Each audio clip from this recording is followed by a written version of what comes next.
Yeah, I'm making this video today because the number of complexities to the ongoing Iran-Israeli war, especially in terms of what happens when the UK, US, and France become involved. This may happen for a number of reasons, and those reasons have been somewhat underestimated with regards to Iran's nuclear program, as this appears a lot more advanced than some like to think. It's understandable why a lot of people are thinking this way, simply because they're not trusting what Donald Trump has to say. Likewise, I trust very little what he has to say, and I can understand that mentality. But there are other institutes out there which have a very somber view of what's going on in Iran and do talk in a matter of months or possibly even weeks that Iran could develop a nuclear warhead. So let's have a look to start off with what's been hit already in Iran. Already centrifuges have been hit. These are the facilities required to enrich uranium. Many thousands have been destroyed already. This will slow Iran's progress in regards to this. The delivery systems have also been hit. That's the medium-range and short-range ballistic missiles that would carry the warheads. They're not going to use DHL to deliver this. It's going to be some kind of missile, although the most advanced missiles still appear intact. They've also hit possibly the electricity production in Iran. That would be my best guess. A lot of electricity is required in which to enrich uranium, so this again could also slow progress. If there are blackouts in Iran, that might suggest that they're focusing their energy on enrichment. And the propaganda system of the Iranian regime, the television center was hit live on Iranian television. I think this was yesterday. So the next likely targets one would consider to be, for Dow is one of the biggest ones. It's the underground facilities for uranium enrichment. However, Israel doesn't really have the capabilities to hit these facilities. So this would be down to the US if this was a target. Explosives complex, I believe this for developing the drones. This would be a secondary target, I imagine, if the main aim is to destroy Iran's capabilities to develop nuclear weapons. And airfields, which are the main hubs for the drones and the missile launches. The Iranian Air Force is pretty inept. Perhaps it could be used somewhat to protect the airspace, but the planes are rather aged. I think their best aircraft that they have is the MiG-29 at this point. So Iran has made a number of counterattacks, but this has been purely with its short-range and medium-range ballistic missiles and drone technology. And 90% have been prevented from landing, though that's sadly 10% have landed. There have been fatalities in Israel, sadly.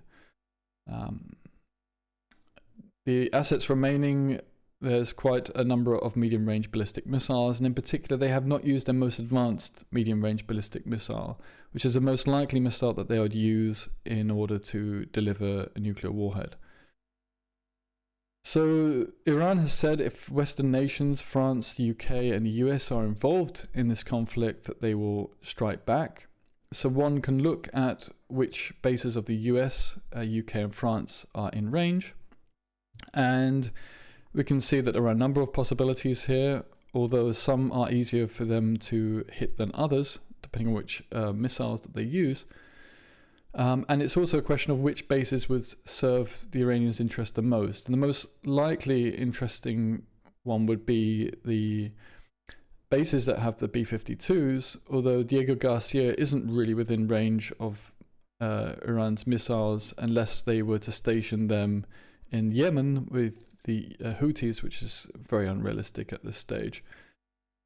So looking at a map, we can see where a number of the bases that could be within range are.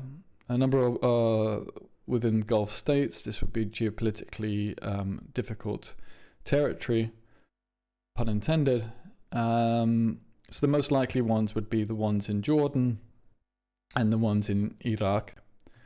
The airfield in Cyprus, run by the United Kingdom, houses the Typhoons. The Typhoons would be most likely used to defend Israeli airspace.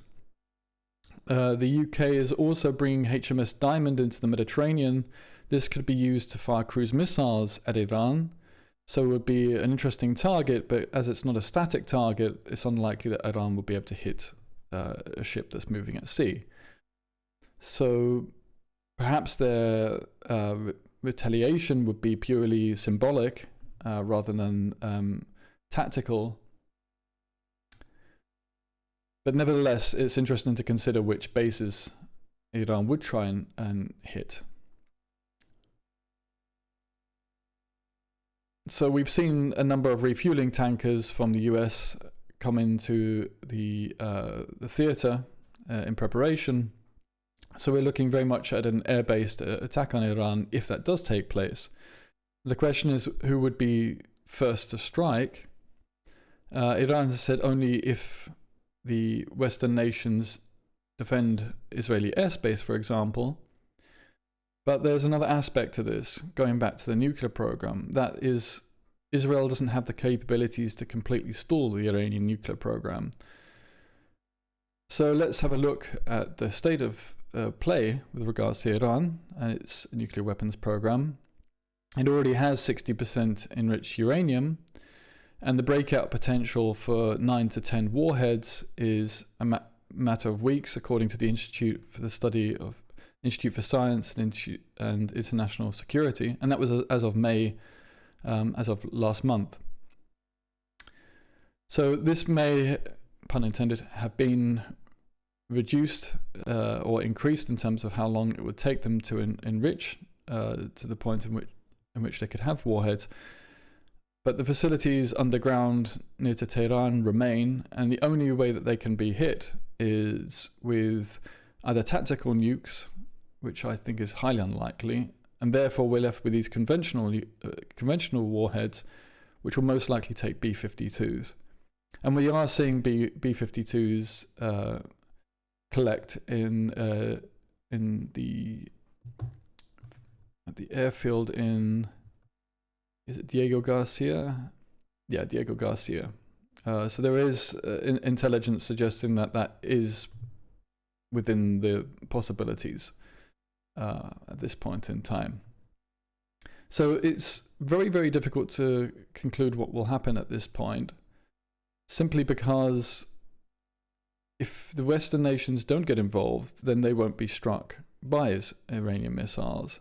But if they don't get involved, then it's unlikely that the Iranian nuclear program can be properly stalled altogether. So who will move next and who will move first? What is the rational discourse? It's not very clear who will be willing to take the big risk here. From an Iranian perspective, they're backed into a corner. They have absolutely no allies, certainly on the military front, and so you would imagine that they would accelerate the development of their nuclear warheads at this point. But by doing so, that would increase the need for the US to step in with its B-52s and its heavy conventional weapons to destroy the facilities in Iran. Or Iran develops nuclear warheads and we have a North Korea in the Middle East. I think the latter is possibly the most likely, as everyone wants to avoid escalation, but that depends. Since the making of this video a few hours ago, the oil price has continued to rise, with the markets recognizing the severity of the situation. Donald Trump has come out and said that he wants an unconditional surrender on the part of Iran, which puts him into a corner. However, the US cannot proactively go to war with Iran without congressional agreement. On the other hand, we have Macron calling for a ceasefire between Iran and Israel, and the Turkish president criticizing Israel as the most dangerous actor in the region.